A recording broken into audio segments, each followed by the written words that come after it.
မိန်းကလေးဟာအယောင်မခွဲခြားနိုင်တဲ့ယောဂရှိနေပေမဲ့မျက်လုံးအိမ်ပုံစံတွေထဲကနေအနီရောင်တစ်ခုကိုမဖြစ်မနေရွေးထုတ်ရတော့မယ်အကယ်၍သူမရွေးချယ်မှုမှားယွင်းခဲ့ရင်ချက်ချင်းဝါမျိုးခံရမှာပါကံကောင်းတာကသူမဟာတငယ်ချင်းဖြစ်သူနဲ့ဗီဒီယိုကောပြောနေခဲ့ပါတယ်သူမကတငယ်ချင်းစီကနေအကူအညီတောင်းဖို့ရည်ရွယ်ခဲ့တာပါဒါပေမဲ့မှန်ကိုအဲ့ဒီမျက်လုံးအိမ်တွေစီလှည့်ပြလိုက်တဲ့အချိန်မှာပဲအားလုံးကရုတ်တရက်ပွင့်လာပြီးဆူရှားတဲ့အလင်းနှံတွေထွက်လာပါတယ်သူမရဲ့တငယ်ချင်းဟာလည်းနေရာတင်မျက်စိခဏတာကွယ်သွားခဲ့ရတယ်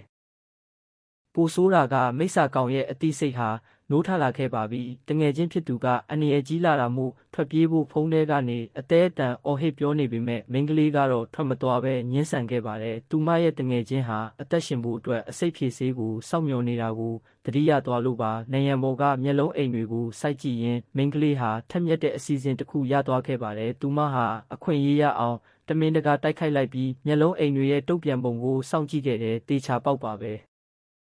အခြားမျက်လုံးတွေနဲ့မတူဘဲကွဲထွက်နေတဲ့တစ်ခုကိုသူမရှာတွေ့သွားပါတယ်။သူမအဲ့ဒီတစ်ခုကိုလှမ်းယူတော့မဲ့အချိန်မှာပဲမိစ္ဆာကောင်ကထပ်မံချင်းချောက်ပြန်ပါတယ်။အကယ်၍ရွေးချယ်မှုမှာရင်အစားခံရမယ်လို့သတိပေးနေတာပါ။ဒါပေမဲ့ခဏတာစဉ်းစားပြီးနောက်သူမဟာအထဲကအစိတ်ဖြေဆေးကိုပြက်ပြက်တသားပဲထုတ်ယူလိုက်ပါတယ်။ငါအနီရောင်မြူးတွေကိုရှာတွေ့ပြီလို့ဖုန်းထဲကနေတငယ်ချင်းကိုဝမ်းသာအားရပြောလိုက်ပါတယ်။အဲ့ဒီစကားကတငယ်ချင်းဖြစ်သူကိုချက်ချင်းပဲတန်တရားတွေဝင်သွားစေခဲ့တယ်။မိန်းကလေးပြန်ရောက်လာတဲ့ခါမှပဲသူမဟာအယောင်တွေကိုလုံးဝမမြင်ရဘူးဆိုတာကိုတငယ်ချင်းဖြစ်သူကနောက်ဆုံးမှသိရှိသွားပါတော့တယ်။ဒါပေမဲ့ကံကောင်းတာကတကယ်အစိတ်ဖြေဆေးဟာအစိမ်းရောင်ဖြစ်နေလို့ပါ။အဲ့ဒီဆေးကသူမကိုသူမတာမကဒဏ်ရာအပြင်းထန်ရထားတဲ့တငယ်ချင်းကိုပါကယ်တင်နိုင်ခဲ့ပါတယ်။မထင်မှတ်ထားတာကတော့တငယ်ချင်းဖြစ်သူနိုးလာတဲ့အချိန်မှာအားလုံးကိုတုံ့လှုပ်ခြောက်ခြားဖွယ်အမှတ်တရတစ်ခုပြောပြလိုက်ပါတယ်။မိန်းကလေးရဲ့အယောင်မြင်နိုင်စွမ်းကိုတိမ့်ပိုက်သွားတဲ့သူဟာ